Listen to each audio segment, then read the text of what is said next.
Welcome back to Closing Time with Nick El-Tawil. I am, once again, Nick El-Tawil, and I'm here with my guest today, Rebecca Chen. Rebecca, how are you? Good. Thank you for having me, Nick. No, thanks for coming on. So Rebecca and I recently got introduced. You are one of the few side partners we have here in Arizona. You run Golden Infinity. Right. I'm probably one of the newer partners. I'm the owner and Older than me. founder of Golden Infinity by maybe 2 weeks. By maybe 2 weeks, yeah. So you've been in real estate forever, right? Actually not that long. So 6 years. A little over 6 years. Okay. So I started around COVID, before COVID actually. The best time. Well, back then I didn't think it was the best time. I thought it was the worst time because you remember the quarantine and nobody can do open house, nobody can, even meet the client in person. So, but I think it was great because I took the time to, really educate myself and make sure I know what am I doing, and then the market just took off right away. So I think That's why great. I said it was the best time. Yeah, but back then when you're When you're in it, and then you wouldn't see it. Yeah. No, New York was very similar. The lockdowns there went way longer than AZ, but when it came back, the market didn't pop off.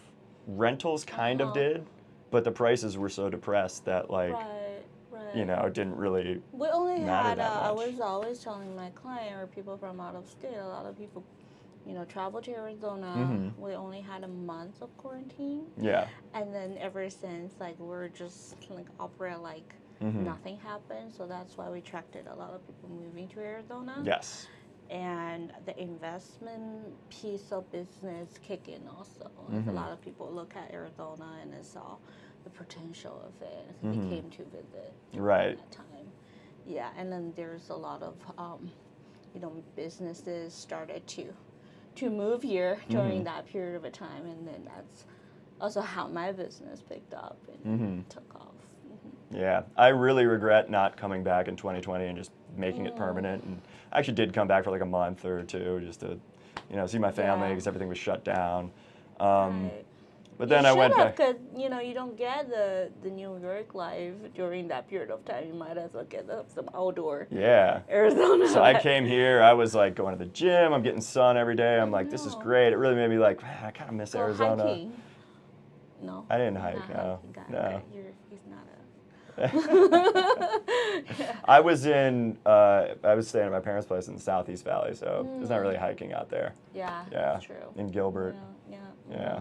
I mean, I could have come to Camelback, but that's a drive. Yeah. I did a lot of hiking that year. Maybe too much, and then also went to Page, and a lot of outdoors things. Those 2 years, but it's great. And I think the whole market ever since COVID, it's nonstop in Arizona. Yeah. And so I grew up here, and I really look at it like, okay, 2007, 2008, right before the big crash. A lot of the prices are just now barely surpassing that. So I feel like we kind of were hit super hard by 2008, and then we've kind of got it back after COVID. Right. So now we're where we should be. Yeah. Exactly. And it's a more healthy market. So I moved to Arizona, I think 2012, when I was here for grad school in Flagstaff. I actually... NAU? Yeah, NAU. That's where my cousin went. Oh, really? Okay, yeah. Hi, Athena. And then I also... so I live in northern Arizona. I actually live in Sedona for those years. And then I moved down to Phoenix. And I realized a lot of things have changed. Back then, even before... I would say before 2016, 2017, there's just, not much going on for Asians in the valley. So, every time I come to Phoenix or even, go to LA or go to Vegas to buy stuff, buy groceries even, and bring them back. It sounds funny and crazy, but that's how we used to roll. So when you crave something and you go to California or Vegas to get them. And then now it's everywhere, and then we see a lot of people moving this way. I think 18, 19, you see more Asians moving, but I think what's really changing the whole dynamic is 2020, 2021. Mm-hmm. Yeah, those years. You definitely, I mean, I don't know if you feel it, but I definitely feel it because from, my everyday life, and then, there's more restaurant, there's more grocery stores. For sure. Yeah, It's more of a global place now. Yeah, Whereas so, Arizona was always like a yeah. suburb of California when I was growing up. And That's it's kind of just very what it felt white, like. right? Yeah. Like, a lot of people come here and say, oh, it's actually, I didn't realize Arizona is so white. Yeah. Of course, there's some other stereotypes like desert or don't want to move to a desert, don't think it's a good place to live. But now we have a huge influx of people, Asians, moving here. Mm-hmm. So it's funny you mentioned that, like going to other states to get groceries and things. Yeah. Jensen is Japanese. Jensen loves the Asian mart at cul-de-sac. Every time we go to cul-de-sac, this guy goes and gets ramen or something. He's like, I have to stop for this. They have the real stuff. Okay, where's that? Cul-de-sac? Yeah. Is that was it Tempe, Ryan Johnson's? Yeah, so it's a rental complex. It's actually super cool, but it's like we're on the northern edge of Tempe, so it's basically Scottsdale. Yeah, I know. It's like just across the river. Yeah. Okay. Fritz, who works with me, he lives there. So every time we go down there, Jensen's like, I'm getting some goddamn ramen. Yeah, there was an Asian market on 44th, right? And then the Chinese Culture Center. Yes. And it was gone. Yeah. I know, it's so Yeah, sad. but back then when we lived in northern Arizona, we would, drive 3 hours down to stock up and drove back. That was like the whole memory. And the other day, I was there to pick up a check, and I was like, this place, feels very familiar, but the name's gone, everything's gone. The whole building is no longer red and gold. It's like white and gray, and then it's like it's like an office now. But yeah, that's our memories for grocery shopping and on holidays, and then coincidentally today is the Chinese New Year, like New Year Day, the first day of the Year of Horse. Today's the Year of the Horse? Yep. Let's go. Year of the Horse, baby. Fire horse. Fire horse? Yeah. That's way cooler than just horse. It is cool. It is like so this year is supposed to be like, it's a very powerful energy for, expanding, developing, realms of businesses. So it's which is what we're doing. Yeah, exactly. Yep. And the last year was a year of snake, so. I remember Year of the Snake because we had a Year of the Snake party here at Empire. Oh yeah, I remember that. So Did you go? I came. Yeah, it was cool. Okay, I had the real snake, then I didn't. The real snakes, yeah. Yep. So tell me, are you from China? I'm from China. I was born and raised in China. I came here. The first time I came to the U.S., I was 18. So I was. And then you left. Exchange. Like, get the hell out of here. I did go back, but I came back. So that tells you something. Well, so I was with this exchange student program. So and then I was in this middle of nowhere state, and I didn't know where it was before I came here. It was North Dakota. A lot of people, to be fair, I'd go back to China too. You probably get me the hell out of there. Did not even step a foot in that state either. No, right? no. Right. Yeah, but yeah, that was like my first experience. But I did, on vacation. Like I went to New York City. I went to California. Yeah, but I decided to come back for grad school, or like at least come back to explore. So, yeah, that was my first experience with the U.S. And then I went back. I was always in education. I was teaching English. I was, helping international students study abroad and like get into schools that they don't know if they can get into and find information. And then when I came here for my grad school, my degree is teaching English as a second language in applied linguistics. And then I started, after I graduated, I started teaching at ASU. But what I did not know is you make less teaching in the U.S. than teaching in China. I was like in shock. I was like, what? And also you don't get the same amount of respect. So Jensen probably know, like, teachers or like being the education, you actually get a lot of respect in Asian cultures. But in here, it seems like if you cannot do anything, you go teach. So yeah, and also you don't get paid as much. And then, yeah, not gonna lie, it's tough. Like, you have to, like, basically be poor. My cousin for teaches a lot of years, and then Yeah. you can.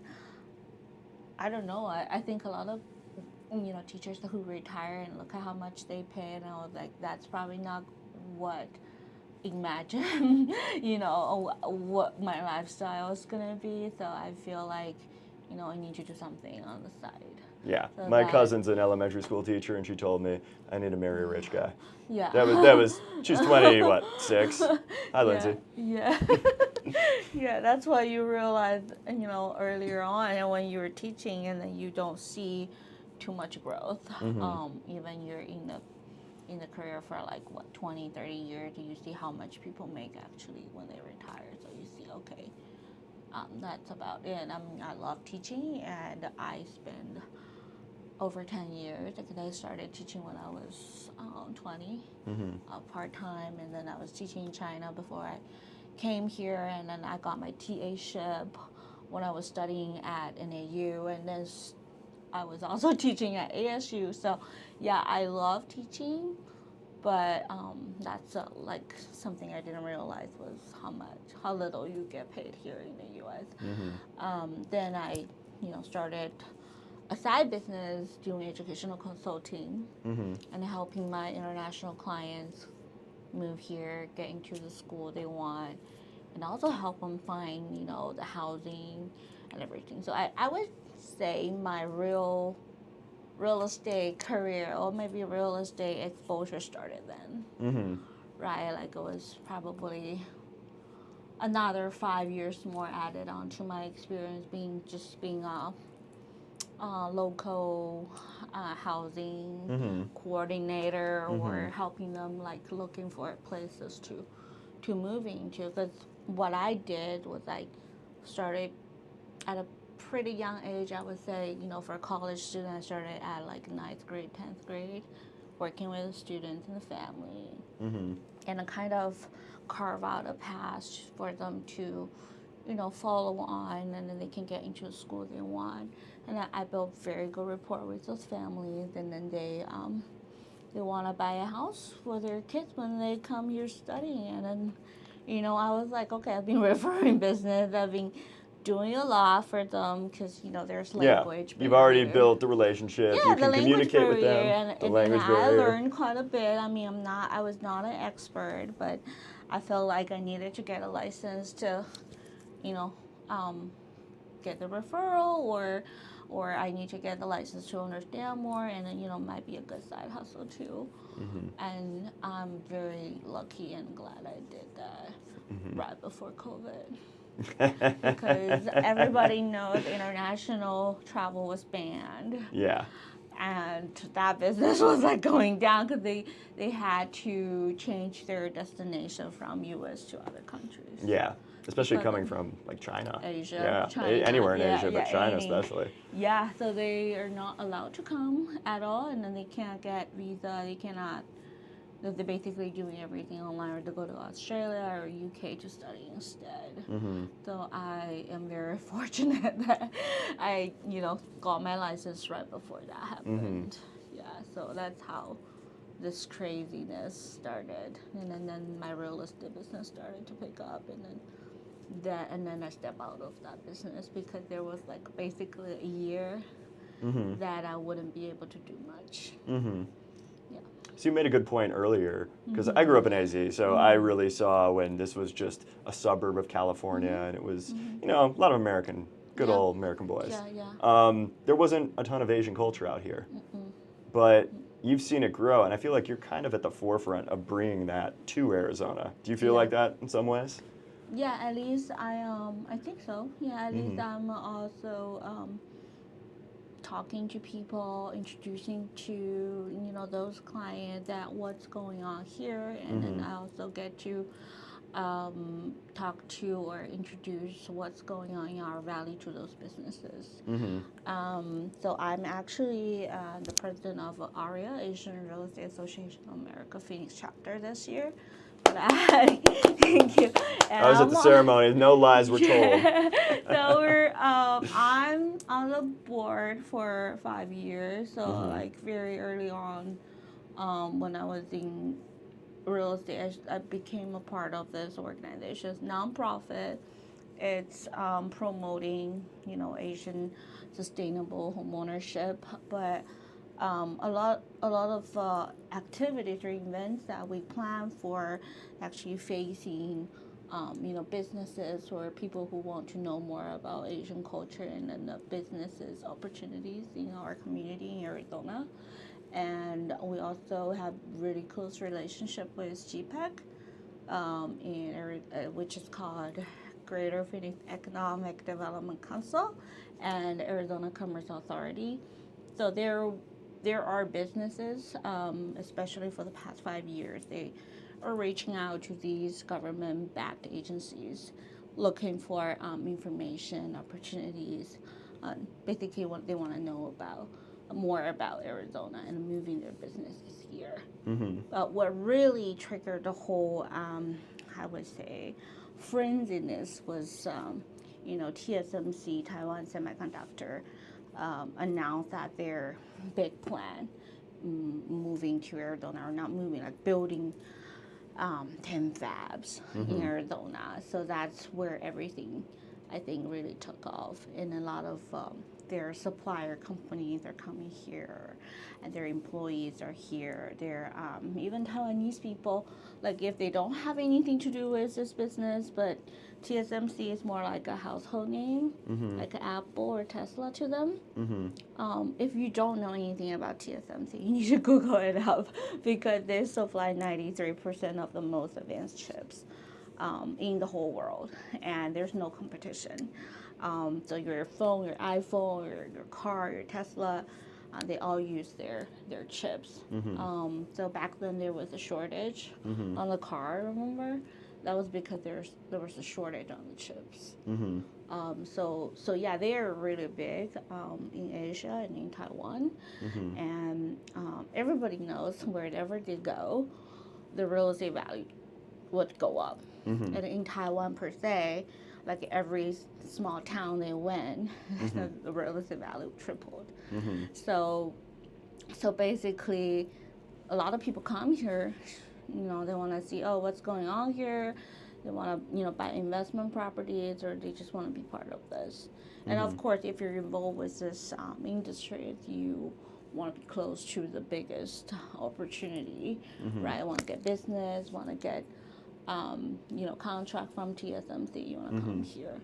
So I would say started from 2020, 2021. We see more people moving, and then moving here, and then businesses coming here. And now a lot of people ask me, where is it, or where should I invest? I was like, basically you look at the map, you find out where the fab is, where they're buying, and then the radius of 30 minutes, like that's basically everybody's looking at. And there's industrial, there's residential, there's commercial, so there's a lot of things going on, and it's not going to be a small project. The whole area is taking off because of them, and there's land being sold, there's businesses, companies moving in, warehouses being built around that area. So a lot of people are saying it's just like Silicon Valley, at the early stage. And we don't know what's gonna happen, but you drive by, you see so many cranes, and then you see, it's just a lot of development going on, and then the thousands of acres are being sold nearby. So like, commercial brokers, I think that area is probably the busiest part of industrial sales going on in the whole country. Oh, for sure, Yeah, for sure. because a lot of cash, and then I think because of them, we got the most international investment in the whole country, and just for that project alone, right now, like the number keeps updating, like keep Yeah, becoming one day it was bigger and 100 bigger. billion, now it's like 900 Yeah, billion. it was like it just keeps going up. No, it was 65 billion. Now it's 65. 165 billion. Okay, there we go. And it's gonna be more, I'm Yeah. sure. So, Yeah. so they bought more land again. So, yeah, it's hard for us. Like I know GPEC landed that deal. It was a very big deal, and then it took them a few years to chase them down, and we actually beat Seattle. We beat I forgot it's Dallas or Houston, like one of the Texas cities. So we beat those more promising cities, and landed the deal. And I think that entirely changed the horizon of the industry here in Arizona, because semiconductor is not gonna go away in 5-10 years, and it's not some like low income industry. It's not like data center or anything. So Right. I think that's gonna really change our territory. I agree, because Arizona doesn't really have a defining industry. It was real estate and healthcare when I was growing up. Maybe a little tourism. A little tourism in Scottsdale specifically, and yeah. call centers, right? So back then, when the economy was bad, and it was Yeah, I guess it call was that, but centers. it was like heavily real estate and medicine. Yeah. Now we have really better industry. That we have semiconductor, we have the EV, electrical vehicle, and then we also have like solar. Self-driving cars too. Yeah. That's Bauman, who owns this place, one of Ben's good friends. So LG is building that battery fab in Queen Creek. Right. So yeah, we do see more diverse industry, and I think they're probably more promising than what we used to have, and they bring high income jobs and families moving here. A lot of the cities actually are doing pretty well after COVID, right? Like the Sun Belt cities. We always compare Phoenix to Dallas and then Orlando and Vegas, these cities. What do you think about those cities? I'm from here, but I'm really biased to Scottsdale. I do like Austin. I think Austin's cool. But it's just, I feel like it's you have Scottsdale, you have Austin. Yeah. I think Scottsdale probably edges out Lifestyle-wise. just because we have more nature, whereas Austin, it's just like you have hills and hills and hills. But no, that was something that I really took for granted was how diverse Arizona actually is. Because we can drive 2 hours, you're in Sedona, you're in Flagstaff. Yeah. Sorry. You can go to Mexico in a couple hours. You can go to San Diego in a couple hours. Exactly. You're in Austin, Texas. Like, you're not leaving. You're not escaping the Texas heat unless you hop on a plane and fly somewhere. Yeah, a lot of people don't know the dry heat, the difference between dry heat. Yeah, it's the meme, right? Yeah. It really is true, but, people beat it to death. Yeah, I mean, growing up in Asia, and we're so used to the humid heat, and it's actually not that bad compared to dry heat. So, like, compared to Arizona, because my client, they go back to Taiwan in summer, and then it's like nonstop sweating. It's like sauna days. But here, it's okay. Is that where you're from, Taiwan? I'm from China. You're from China? Where in China? Chengdu. Chengdu? You probably heard of Sichuan, right? It's food. So Chengdu is the capital of it. And we have pandas. So panda only grow in that area. Now it's like, a food capital. Okay. China. I was always really interested in Hong Kong. And part of that is just me being a real estate nerd. Like New York, London, Hong Kong are like the three global cities that, set all the luxury real estate records, and now Dubai coming up. So real estate brokerage I worked for back in the day, which is actually where I met Sirhan, it's called Net Seekers International. They had an office in London, they had an office in New York, and like they wanted to expand to Hong Kong. Yeah. So I actually was super interested in that, and I looked into it. I think they are there now. Okay. But yeah, it was just like, it was always like the stick that you would measure real estate against. It's like New York and London compared against each other, and then if you're going to look at Asia, then you have to compare it to Hong Kong for those cities. Yeah, Singapore, right? And so Singapore. Those are very expensive. So actually, the real estate is, especially in the bigger cities in Asia, are very expensive. For example, Hong Kong, Taipei, Shanghai, even Shenzhen now is crazy. So that when they come here, they're like, okay, the same amount of money can actually buy a single family house for like 5,000 square feet, an acre lot. They're like very impressed. It's different lifestyle though. Yeah, like Hong Kong. I thought I had a small apartment in New York. The people in Hong Kong, Yeah. that's Very insane. tiny, and you're paying a lot. Yeah. For a very small space, Yeah. but yeah. Did you ever live there? I visited. You visited? Never really lived there because I can't imagine myself. I mean, there was an opportunity to go study there. Yeah, between Hong Kong and the U.S. And you picked the I U.S. probably should have picked Hong Kong, but yeah, I picked the U.S. Yeah, but yeah, it's a pretty cool place. It's very city, and the food is great, and then I mean, it's probably one of the places that you want to live when you're young, like New York. Yeah. Yeah, I think I'm more spoiled with the house, the house, square footage, the kids, the big yard, everything. Yeah. So here, a lot of people moving from Asia, they're not used to this lifestyle, but they get used to it, and then they kind of, don't want to leave. They don't want to leave. Yeah, they don't want to, go back to your 500 square feet apartment. Right. That's the same size of my room right now. So. Which you just bought, by the way. Congratulations on your new house. Yeah, thank you. Yeah, it's in North Scottsdale. I kind of feel like it's interesting. When I introduce, homes to my client who just moved here from Taiwan, they're usually here for a shorter period of a contract, 2 3 years, and a lot of them, instead of renting, they want to buy. Hey, if you don't know anything about Asians love real estate. They love to buy. If they can buy, they don't want to rent.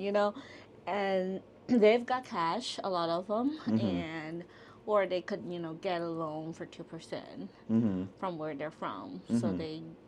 And then for new people, like new immigrants or new people who just moved here, they don't have a credit history. So they actually cannot finance anyways. So they would say, okay, so we're moving from an apartment of 800 square feet or 1,000 square feet. So we'll probably just look for something similar size. And then they realize, remember in the beginning they're looking for smaller homes, and then they realize, you actually don't need to pay too much more for something a little bigger, or way bigger, right? And then they would still buy something smaller, just to begin with, if they think that's enough. That's what they're used to, and then they don't think they need to be going too big or anything like that. But after a year or two, they see what you actually can get for more money or the lifestyle, and then they want to buy a bigger one, or they want to switch to a bigger house with a yard and everything. And then, younger people from Asia, they always love apartment, sort of like New Yorkers, right? They come here, they want to live in apartment and condo, but then they realize that, if you live in Arizona, there's plenty of land, and then you should. Not for long. They want a swimming pool. They want some backyard. They want some square footage. So they started to change the way of thinking, and then they make other investments, or turn the current home into investment, and then buy bigger houses. So that's why you are actually getting here, and for 500,000, 600,000 in that part of a town, they can get maybe 2 times bigger than what they're used to. So.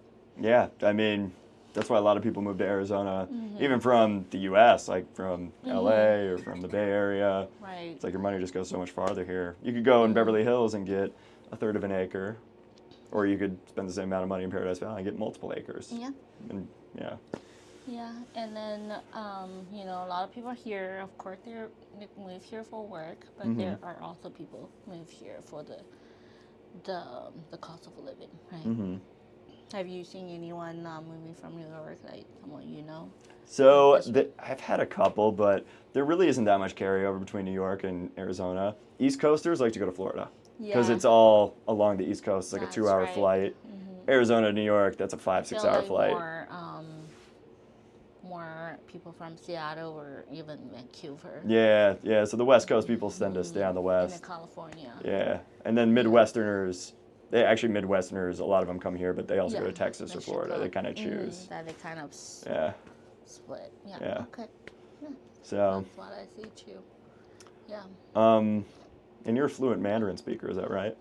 Yeah, we speak Mandarin in China and Taiwan. So a lot of people are like, "Oh, you're from China, but how do you, have so many Taiwanese clients? We actually speak the same language."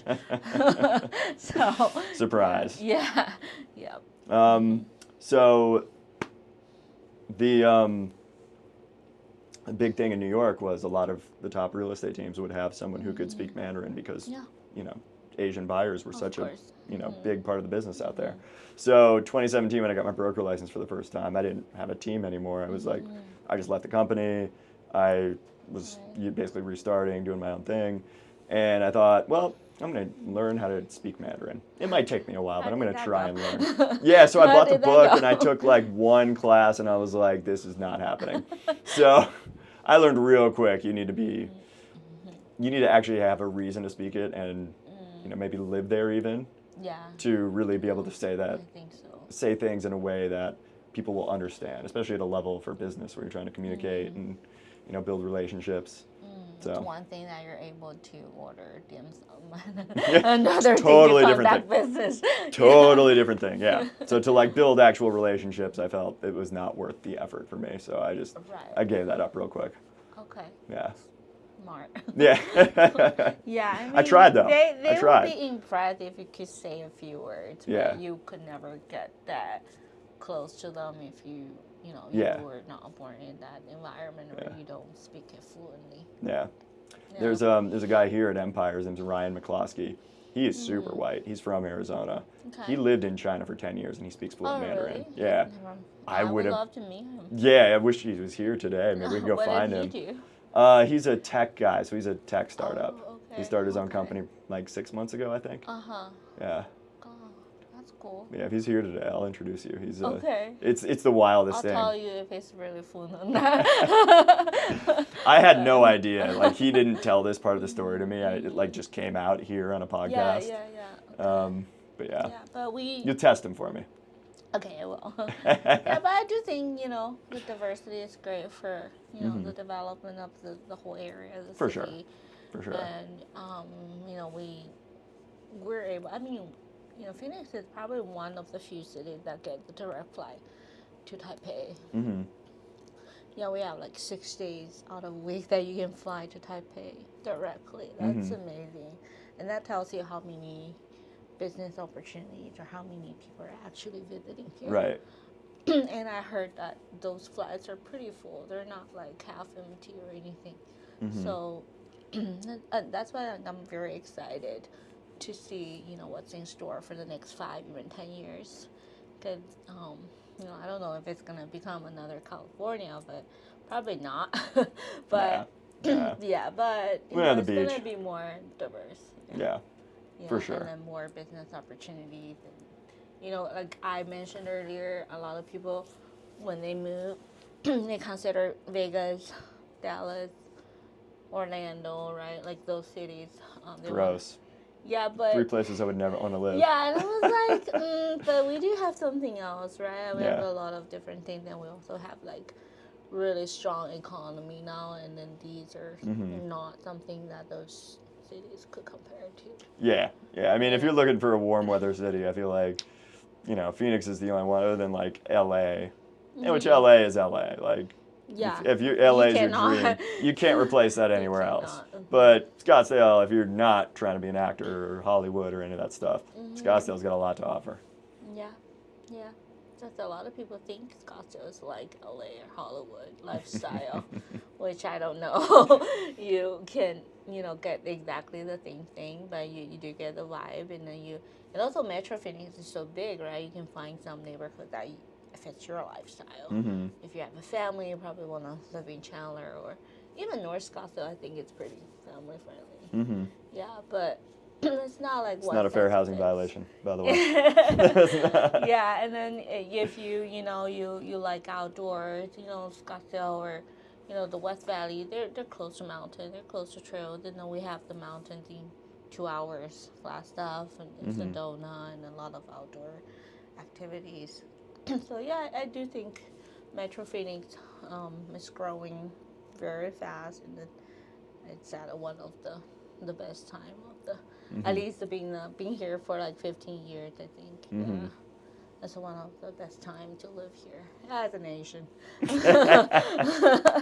Yep. Well, thank you. I think it's so cool you're bringing all this to Arizona, because you really think about it, like, you are actually bringing these people here. Like, if they couldn't find someone who could relate to them, who could speak their language, these people would not move here. So you are truly... a lot of people that actually have some very bad, stereotypes about Arizona, or like, when they think about moving to Arizona, they're like, oh, wow, it's, it's a desert, they're just kind of feel like, okay, I'm sacrificing something to go to Arizona.